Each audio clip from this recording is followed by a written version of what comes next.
सही बताई, बाप चौकीदार बा तब बेटा कलेक्टर नहीं हो जात।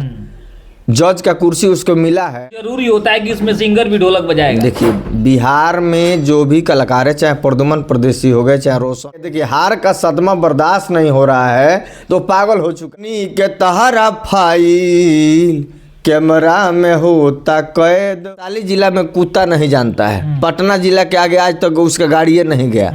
इतने में घूम रहा है चंपारण बेतिया नरकटिया गए तो समझ रहे कि हम बहुत बड़े। कहा जाए के बाटे सत्य के सवारी पर बांसो वाला गाड़ी पर ना। सागर तो हमारे संग झाल बजौले बड़े, हमारे झोरा ढोके ब्यास भइल बड़े। ये चीज के कारण करना 8 बार हारे हो सुभाष सागर, तुमको फिर चैलेंज दे रहे हैं कि 109वां दुगोला गा के जीत कर दिखाओ। इस जीवन में संभव नहीं है, ये जन्म में तू ना जीत। नमस्कार, मैं शत्रुघ्न कुमार और मैं मौजूद हूँ एक ऐसे कलाकार, एक ऐसे सिंगर के पास। देखा जाता है कि हर क्षेत्रों में कहीं ना कहीं किसी न किसी चीज को लेकर विवाद छिड़ती रहती है। उसी तरह स्टेट प्रोग्राम को लेकर विजेता घोषित करने के लिए कहीं साइकिल इनाम, रेंजर साइकिल इनाम रखा गया था और उस विजेता में कहीं ना कहीं आरोप लगता है कि सेटिंग था और सेटिंग के दौरान कहीं ना कहीं रंजन निराला जी को विजेता घोषित कर दिया। आइए हम इस पर कुछ बातचीत करेंगे, क्या मामला है पूरी जानकारी लेंगे। हमारे बीच में मौजूद है रंजन निराला जी, से जुड़ते और जान लेते हैं आखिर उसके पीछे मामला क्या है। सबसे पहले सर स्वागत है आपका। नमस्कार। जे भी यूपी बिहार न्यूज देखता देश विदेश में रहे वाला भोजपुरिया समाज के हम गायक कलाकार रंजन राय निराला बार बार प्रणाम करतनी। और आज बहुत ही सौभाग्य के बात बा कि ये चैनल पर हम पहला बेर आइल बनी बोले खातिर। अभी देखा गया है कि बीते रात 19 तारीख को एक आपका कार्यक्रम होता है दुगोला प्रोग्राम, उसमें सुभाष सागर जी आरोप लगाते हैं आप पे कि कहीं ना कहीं आपका मिली भगत है और सेटिंग था और इस दौरान आपको विजेता घोषित कर दिया गया। तो क्या कुछ मामला है? अच्छा ये बताएं कि हमारा पर आरोप काहे लगई है? ओइजा पब्लिक बिया, 4 गो जज बैठल बड़े, पब्लिक ही जज बैठाई है तो पब्लिक के राय से जज के द्वारा हमको विजेता प्राइज मिला। तो आरोप लगाने से कोई मतलब नहीं है। दुगोला का मतलब क्या होता है? जवाब सवाल। उनका कहना है कि जो विजेता जो जज के रूप में उसमें कोई व्यक्ति बैठे थे जी, वो कहीं ना कहीं आपके पहले घर पे आए थे और वहीं आपका सेटिंग हो गया। अरे कोई घर आ जाएगा तो सेटिंग हो जाएगा? अच्छा ये बताइए, एक आदमी के अलाउंस करने से अगर सुभाष सागर जी विनर हैं और पब्लिक जो है विरोध नहीं करेगी, अगर हमारे पक्ष में कोई अलाउंस करे तो पब्लिक तो विरोध करेगी। पब्लिक वहाँ 200-300 पब्लिक थी तो सारे पब्लिक से राय लेके ही राजन ने अलाउंस किया। उनको दिक्कत ही है कि राजन हमारे साथ रहे हैं तो हम उनके पक्ष में कैसे अलाउंस कर दिए, यह उनको दिक्कत है और कोई बात नहीं है। उनका तो साफ कहना है कि घर पे आए थे, उन लोगों को सेटिंग हुआ, 1-2 घंटा घर में मंथन चला, उसके बाद उन्होंने सेटिंग कर लिया और उस दौरान लेकर हम उनको विजेता घोषित कर दिया। ऐसा कुछ नहीं है। देखिए हम जो बलिया जिला के एक बेंजू वादक थे कदम रसूल जी, पहली बार मेरे में बजाने आए थे तो उनको हम लोग सेटिंग कर रहे थे कि आपस में कैसे गाना है। तब तक राजन रंगबाज का फ़ोन आ गया मेरे पास, जो जज वहाँ पे थे, तो वो कहे कि भैया जी टाइम से आ जाइएगा प्रोग्राम में। जकार्ता का फ़ोन आया था। हमने कहा कहाँ है राजन जी? तो घर पे हैं। तो आ जाइए ना, भोजपुरिया गाँव आए हैं, आपका भी 2-4 गाना रिकॉर्ड हो जाए। तो राजन आ गए। राजन को हमने गाने के लिए बुलाया। अब इस चीज़ को मुद्दा सुभाष जी बना दिए हैं कि सेटिंग कर रहे थे वो लोग, उनकी मर्जी है।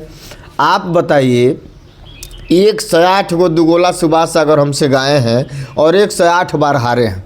108 बार हारे, 108 बार आज तक, कभी आज तक जीते ही नहीं, आज तक नहीं जीते हैं। हमेशा कोशिश करते हैं और हम तो गाजीपुर में भी गाए हैं, कई बार गाए हैं, हर जगह से वो भागते हैं। और जब भी हारते हैं तो ड्रामा उनका यही रहता है कि हम पक्षपात हो गया है, तो जातिवाद हो गया है, तमाम भवंडल। ठीक है, उसके बाद आप बताइए कि जवाब सवाल, दुगोला का मतलब जवाब सवाल, पब्लिक जवाब सवाल खोजती है तभी तो 2 कलाकार को बांधती है। तो हमने यमन राग में लहरा बजवाया और उधर से लहरा नहीं बजा। पूरा हमने फुल चैलेंज किया कि लहरा बजवाइए, जबकि दुगोला का नेव लहरा ही होता है। उन्होंने नहीं बजवाया तो 1 पॉइंट हमारा जज लिख दिया कि इधर से लहरा बजा, उधर से नहीं बजा। उसके बाद हमने हुरका बजाया। तो हुरका बजाया तो हमने चैलेंज किया, भाई हम जब जवाब सवाल हो रहा है तो चैलेंज करेंगे ही। हुरका हमने बजाया, कहा कि हुरका बजा के दिखाइए, उन्होंने नहीं बजाया, 1 पॉइंट मेरा नोट हो गया।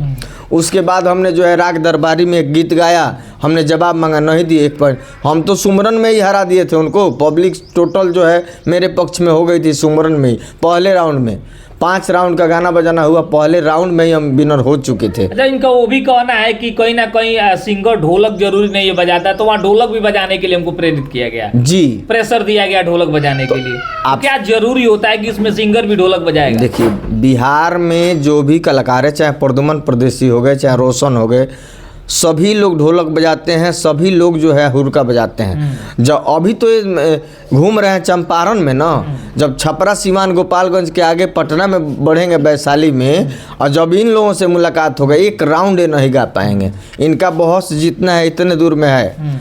अच्छा, मान लीजिए कि हमने हुरका ढोलक बजाया, आप नहीं बजाते हैं, तो फिर आपने बेंजू बजा के चैलेंज क्यों किया? हमने हुरका और नाल का चैलेंज किया था, तो आपने चैलेंज स्वीकार नहीं किया, आपने कहा हम नहीं बजाते हैं। और फिर आप बेंजू बजाते हैं और बेंजू बजा के आप चैलेंज करते हैं कि आप बेंजू बजा के दिखाइए।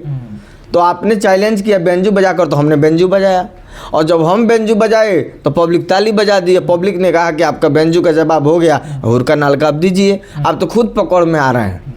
और उसके बाद कैसा वो कलाकार है कि श्राद्ध में गया है और रात भर में एक निर्गुण नहीं गाया है। अच्छा, एक भी निर्गुण नहीं। जरूरी होता है क्या निर्गुण गाना? अच्छा, आप बताइए, श्राद्ध संस्कार में तो निर्गुण ही मेन है, और निर्गुण उसने नहीं गाया, खाली लयदारी। डांसर थी, खाली लयदारी, खाली लयदारी। जकार्ता ने कहा कि हमारे माता जी का श्राद्ध में दोनों कलाकार आए हैं, और निर्गुण तो निराला जी गाए हैं, और उन्होंने एक भी निर्गुण नहीं गाया।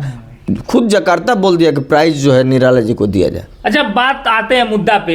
जब वो आपके बीच आए, आपके पास आए, आपके साथ हो सकता है आधा घंटा या घंटा समय बिताएंगे, क्या सच में इस चीज को लेकर ऐसा मन में नहीं ख्याल आया कि आप स्टेज पे जाएंगे, जज बनेंगे तो हमको विजेता घोषित करेंगे, या ऐसा कुछ बात? हमें देखिए, हमें ये भी नहीं मालूम था कि वहाँ जज कौन है। अच्छा। भले राजन जी मेरे पास आए थे, लेकिन मुझे मालूम नहीं था कि जज कौन है। वहाँ जाने के बाद जब सबसे पहले हम पहुँचे, हमारे पहुँचने के बाद फिर सुभाष जी आए, दोनों कलाकार मंच पर बैठ गए, साज बाज सेट हो गया। उसके बाद अनाउंस हुआ कि फलाने फलाने जज हैं। तो आप बताइए, हम कैसे जान सकते हैं कि राजन ही जज हैं? राजन के बाद जज में थे शिव कुमार व्यास जी थे, और अशोक सम्राट जी थे, शंभू सिंह शहरी थे। वो तो इतना पगला गए थे कि हार का सदमा बर्दाश्त नहीं हो रहा है, तो पागल हो चुका है। और वो कह रहा है कि सारे जज जो बैठे थे बेसुरा बैठे। अच्छा, वो भी कह रहे को मेरे साथ झाल बजाए हैं। अच्छा, झाल बजाए हैं तो क्या हो गया? वो भी साथ सीखे हैं, सीखे हैं, जज बन गए, हमको ठीक है। अच्छा, ये बताइए, बाप चौकीदार बा तब बेटा कलेक्टर ने क्या हो जाए? जज का कुर्सी उसको मिला है तो वो पावर में है। अरे वो मेरे साथ झाल बजाना सीखा है, वो क्या बात करेगा, वो क्या डिसीजन अच्छा देगा? ठीक बा, सुभाषो सागर तो हमारे संग झाल बजौले बड़े, हमारे झोरा ढोके ब्यास भइल बड़े। ये चीज के काहे न एक्सपेक्ट करो? तरिया सुजान के सारा लोग जानता, मलाही टोला जानता कि हमारे संग घूमल बड़े, हमार झोरा ढोले बड़े। तो ये चीज़ के काहे न खमा हम कहीं कि चला हो के हम तो उससे गाते हैं कि चलो मार्केट में उसका नाम हो जाए। अभी उसको वैशाली जिला में कुत्ता नहीं जानता है, पटना जिला के आगे आज तक उसका गाड़िए नहीं गया। इतने में घूम रहा है चंपारण, बेतिया, नरकटिया गए तो समझ रहे कि हम बहुत बड़े स्टार हो गए हैं। अभी 108 बार हारे हो सुभाष सागर, तुमको फिर चैलेंज दे रहे हैं कि 109वां दुगोला गा के जीत कर दिखाओ। इस जीवन में संभव नहीं है, ये जन्म में तू ना जीतबा हमरा से, तारा दोसर जन्म लेवे को पड़ी। तो बिल्कुल आप देख सकते हैं, जैसे राजन निराला जी का रंजन निराला जी का साफ कहना है कि कहीं ना कहीं इसके पीछे ये जितनी भी एग्जाम लग रही है, जितने भी हम पे आरोप लग रहे हैं, कहीं ना कहीं झूठे हैं। आखिर आपको क्या लगता है कि इनके बातों में कितना सच्चाई है? आप अपना राय जरूर दीजिए। और आइए, व्यास जी से मुलाकात हो ही गई है तो एक सुंदर सा एक सॉन्ग, एक भजन भी सुन लेते हैं। एक दर्शक लगातार कहीं ना कहीं आपके आवाज को सुनना पसंद करें। देखिए, हम जो गीत गाते थे उसका जवाब वो नहीं देता था। हमने एक निर्गुण गाया था, उसका जवाब मांगा, रात भर में नहीं दिया। गाना था मेरा कि सबका जाए के बाटे सत्य के सवारी पर, बांस वाला गाड़ी पर ना। सबका जाए के बाटे सत्य के सवारी पर, बांस वाला गाड़ी पर ना। इसका जवाब उसने रात भर में नहीं दिया, तो इसका भी पॉइंट मुझे मिला। और उसने एक गाना गाया, उसका जवाब मांगा, मैंने अपन जवाब मांगत रहोगे जवान, हमारे को जवाब नहीं खेदी। उसने जवाब मांगा कि एक नया कोई भजन गाया था कि करनी के तहरा फाइल कैमरा में होता कैद हो, इसका जवाब उसने मांगा। तो हमने कहा कि ये सब जवाब देखो, पारंपरिक गीत गा नहीं रहे हो, धरोहर गीत गा नहीं रहे हो, और ये छोटा मोटा लय गा रहे हो, उसका जवाब तो हम खैनी ठोकते भर में जवाब दे देते हैं। हमने तुरंत जवाब दिया, पब्लिक ने ताली भी बजाया। हमने जवाब दिया था उसका कि दागी लगौलू गोरिया हो कोरी रे चुनरिया में, दागी लगौलू गोरिया हो कोरी रे चुनरिया में, कौन मुँह देखैबू, कौन मुँह देखैबू जाके पिया के नगरिया में, दागी लगौलू गोरिया हो कोरी रे चुनरिया में। हमारे कलाकारी के ऊपर हमको जज द्वारा 10 पॉइंट मिला था और उसको कलाकारी के ऊपर उसको 5 पॉइंट मिला था। 5 पॉइंट से वो हारा है और हार का सदमा उसे बर्दाश्त नहीं हो रहा है। तो बिल्कुल किसमें कितनी है सच्चाई, हम उनसे भी जुड़ेंगे और इस पे बातचीत करेंगे। आप देखते रहे यूपी बिहार न्यूज के साथ में शत्रुघ्न कुमार यादव। नमस्कार।